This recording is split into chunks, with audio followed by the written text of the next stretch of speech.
Nesse intervalo do filme Fome de Viver, vamos às notícias da noite. O presidente Sarney assinou uma série de medidas para aumentar a arrecadação fiscal. Foram enviados ao Congresso 3 projetos de lei e 4 medidas provisórias. Veja as principais medidas que entram em vigor a partir de segunda-feira.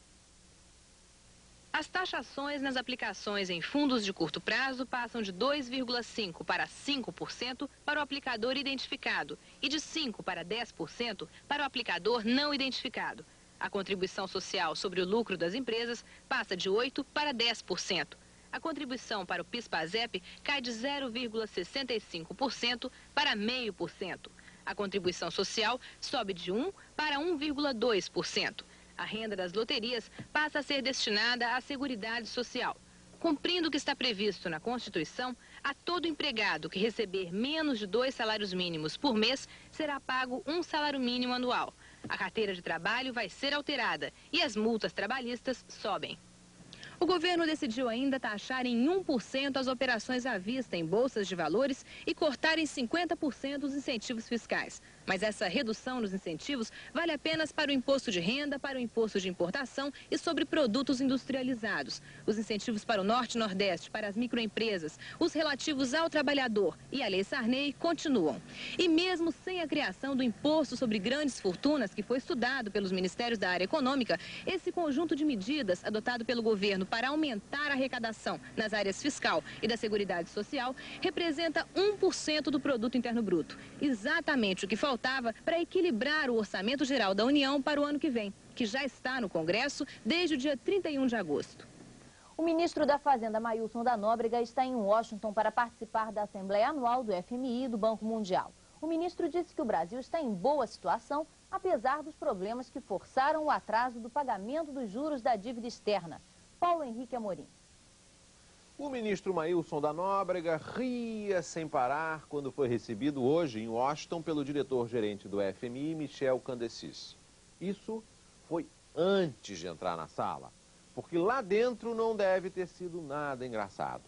O FMI está tentando empurrar pela goela abaixo do Brasil um empréstimo compulsório para aumentar os impostos e reduzir o déficit público. Depois dessa inflação de hoje de 35,1%, um amigo meu me telefonou para dizer o seguinte: cada vez o cruzado se parece menos com dinheiro de verdade e cada vez o cruzado se parece mais com bilhete de loteria. É que você nunca sabe o que vai conseguir comprar com ele. O presidente da Federação Nacional do Comércio Varejista de Combustíveis, Gil Silfo, disse em Fortaleza que o governo precisa tomar providências mais duras para salvar o Proálcool. Segundo ele, a primeira medida seria punir os produtores que sonegaram álcool às vésperas do aumento. A coisa chegou a um ponto que o IAA é completamente inoperante. O CNP não tem meios para fiscalizar, apenas tem constatado. O assunto, no nosso entendimento, deveria ser entregue à Polícia Federal, porque é inconcebível que se brinque com um assunto tão importante quanto o abastecimento de combustível nacional. Um dia de muitas emoções no mercado financeiro. O governo aumentou pela 4ª vez a previsão oficial de inflação para setembro. E o Banco Central também aumentou a taxa do overnight, que foi a mais de 50%. Lilian Wittfeld. 52,60% ao mês, ou um rendimento líquido por um único dia de 1,74%. É essa a taxa do overnight hoje, que projeta uma rentabilidade para o mês de setembro de 37%. Tudo por causa da inflação, que vai ser ainda maior, 35%. Por causa dessa nova inflação, a alta do overnight foi apenas aparente, nominal. O juro real do overnight cai de 1,8% para 1,48%. Por isso, o dólar ignorou as novidades e continuou a subir. E fechou em 6,20 hoje. A última pesquisa do Ibope mostra o que os eleitores esperam dos candidatos. Alexandre Garcia. O Ibope perguntou aos eleitores quais são as qualidades que deve ter o futuro presidente do Brasil. Ouçam só as qualidades que ficaram nos 5 primeiros lugares. Em primeiro lugar, com 53%, honestidade. Em segundo lugar, empatadas com 36%, as qualidades de conhecer os problemas da nação e se preocupar com a situação do povo. Em terceiro lugar, com 25%, vontade de trabalhar. Em quarto lugar, com 24%, coragem para enfrentar os que hoje tiram proveito da situação do país. Até agora, só o óbvio, porque o presidente não faria nenhum favor tendo essas qualidades. A qualidade que entrou em quinto lugar é a única diferente: fazer um governo diferente do atual. Frase do governador Moreira Franco ao comentar o desempenho do candidato do PMDB, Ulisses Guimarães, no horário gratuito eleitoral. O doutor Ulisses não é um homem idoso, é um velho corajoso. A imagem mais curiosa desta sexta-feira foi mostrada no Jornal Nacional.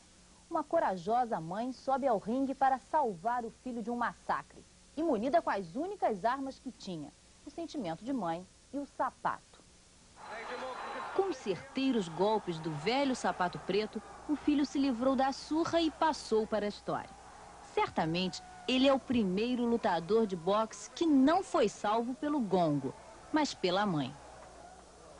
No próximo domingo, a Fórmula 1 chega ao circuito de Estoril para o Grande Prêmio de Portugal. E duas corridas nesse autódromo estão em destaque nos álbuns de fotografias de dois grandes pilotos. O francês Alain Prost, atual líder da temporada, e Ayrton Senna, o vice-líder.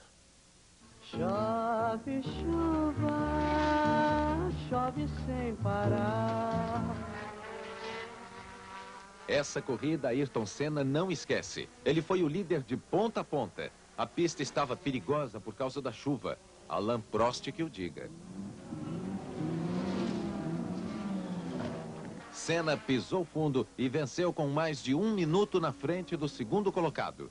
Pela primeira vez na Fórmula 1, Ayrton subia o degrau mais alto do pódio. Uma foto inesquecível.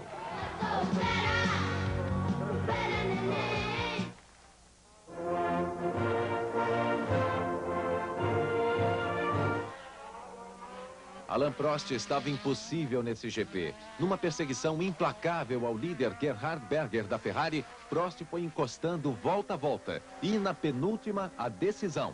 Berger saiu da pista e o francês partiu para uma marca histórica na Fórmula 1. O recorde absoluto no número de vitórias, 28. Alain Prost provou no pódio que tamanho não é documento. Minha caranga é máquina quente, eu sou terrível. Eu sou terrível. E de quem será a próxima foto? No treino de hoje, Ayrton Senna foi o mais rápido. Prost ficou em quinto, quase 2 segundos mais lento que Senna. Mas resposta mesmo, só no domingo. Continue agora com a Semana da Primavera com o filme Fome de Viver. Uma boa noite. Boa noite, o Jornal da Globo volta na segunda-feira.